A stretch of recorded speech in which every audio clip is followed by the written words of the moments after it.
Assalamualaikum warahmatullahi wabarakatuh. Dengan saya Ahmad Nuryadin. Kali ini kita akan coba membahas program makan siang gratis yang dicanangkan oleh pemerintah Prabowo. Jika melihat alas pikir dari program makan siang gratis ini, yaitu untuk memenuhi kebutuhan gizi anak Indonesia, saya rasa kita dapat melihat bahwa sesungguhnya secara nasional anak Indonesia itu tidak kekurangan gizi. Namun mungkin secara beberapa kelompok masyarakat, okelah, boleh dikatakan mereka kekurangan gizi untuk kalangan masyarakat ekonomi menengah ke bawah. Nah, seperti itu. Tapi bagi anak-anak Indonesia yang orang tuanya berada pada kondisi ekonomi menengah ke atas, saya rasa mereka tidak kekurangan gizi. Jadi dengan alasan bahwa untuk memenuhi kebutuhan gizi anak Indonesia, saya rasa itu kurang begitu tepat.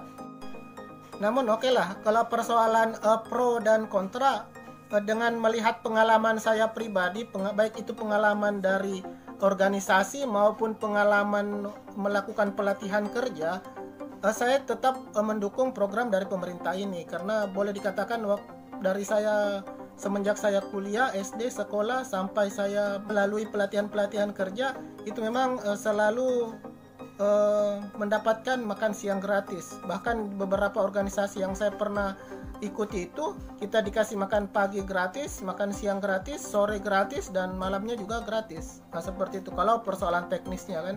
Tetapi kalau persoalan makan siang gratis ini untuk anak sekolah, secara individu saya tetap mendukungnya. Tetapi secara nasional mungkin ada sedikit yang kontra atau tidak mendukung program makan siang gratis itu.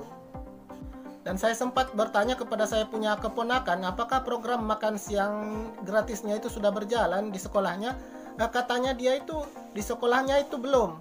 Dan ketika saya tanya kenapa belum, jawabannya itu jangan tanya saya, tanya Pak Prabowo, katanya seperti itu. Tetapi ya okelah, setelah kita melihat videonya Pak Prabowo, ia mengatakan bahwa ia minta maaf kepada anak-anak seluruh Indonesia karena programnya belum bisa menyeluruh, baru sebagian jalannya. Ya okelah, kita maklumin, karena memang program ini masih pro dan kontra saya lihat. Kemudian ketika kita tanya kepada salah satu guru, saya sempat bertanya, katanya itu bukan urusannya guru, dan itu bukan program di Dinas Pendidikan juga. Katanya seperti itu programnya Pak Prabowo, bukan program Dinas Pendidikan, dan bukan urusannya guru, dan juga bukan urusannya sekolah, seperti itu.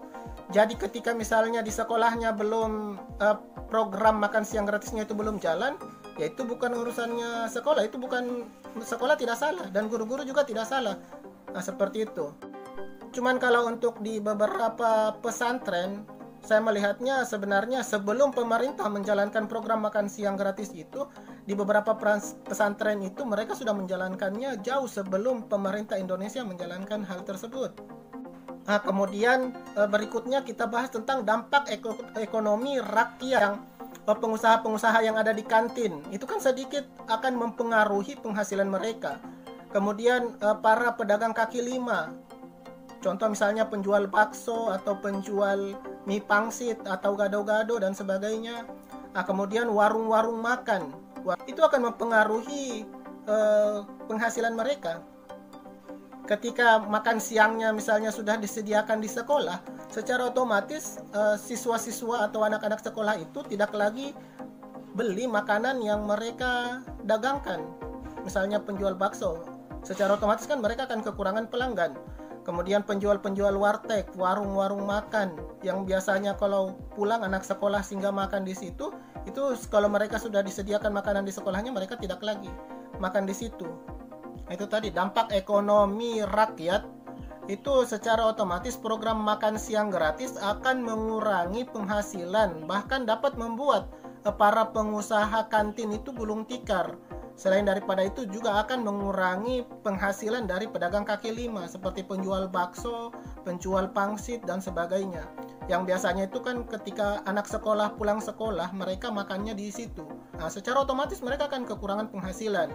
Dan boleh dikatakan pemerintah juga harus memikirkan hal tersebut. Tetapi kembali lagi bahwa secara pribadi saya mendukung program pemerintah untuk memberikan makan siang gratis, karena pengalaman saya juga ketika saya mengikuti sebuah pelatihan memang selalu disediakan makan siangnya kan. Walaupun saya waktu sekolah ya saya tidak disediakan makan siangnya itu makan siang sendiri masing-masing. Soalnya kan selera makannya orang itu berbeda-beda. Nah, seperti itu. Hanya saja kalau untuk siswa-siswa yang berada pada kondisi ekonomi menengah ke bawah, nah ini program makan siang gratis ini sangat tepat untuk mereka. Bagi saya seperti itu. Hanya saja untuk siswa-siswa dengan kondisi orang tua dengan ekonomi menengah ke atas, bahkan misalnya siswa-siswa dengan ekonomi orang tuanya itu orang kaya, saya rasa program makan siang gratis ini tidak efektif bagi mereka. Mengapa? Karena secara otomatis pertama itu kembali lagi tadi persoalan selera makan, itu kan selera makan berbeda-beda. Kemudian persoalan kualitas atau standar makanan itu kan berbeda-beda juga. Mungkin sampai di sini dulu pembahasan kita tentang program makan siang gratis yang dicetuskan oleh pemerintah Prabowo, dan lebih dan kurangnya mohon dimaafkan. Mungkin kalau ada kekurangan boleh kita lanjut di video berikutnya.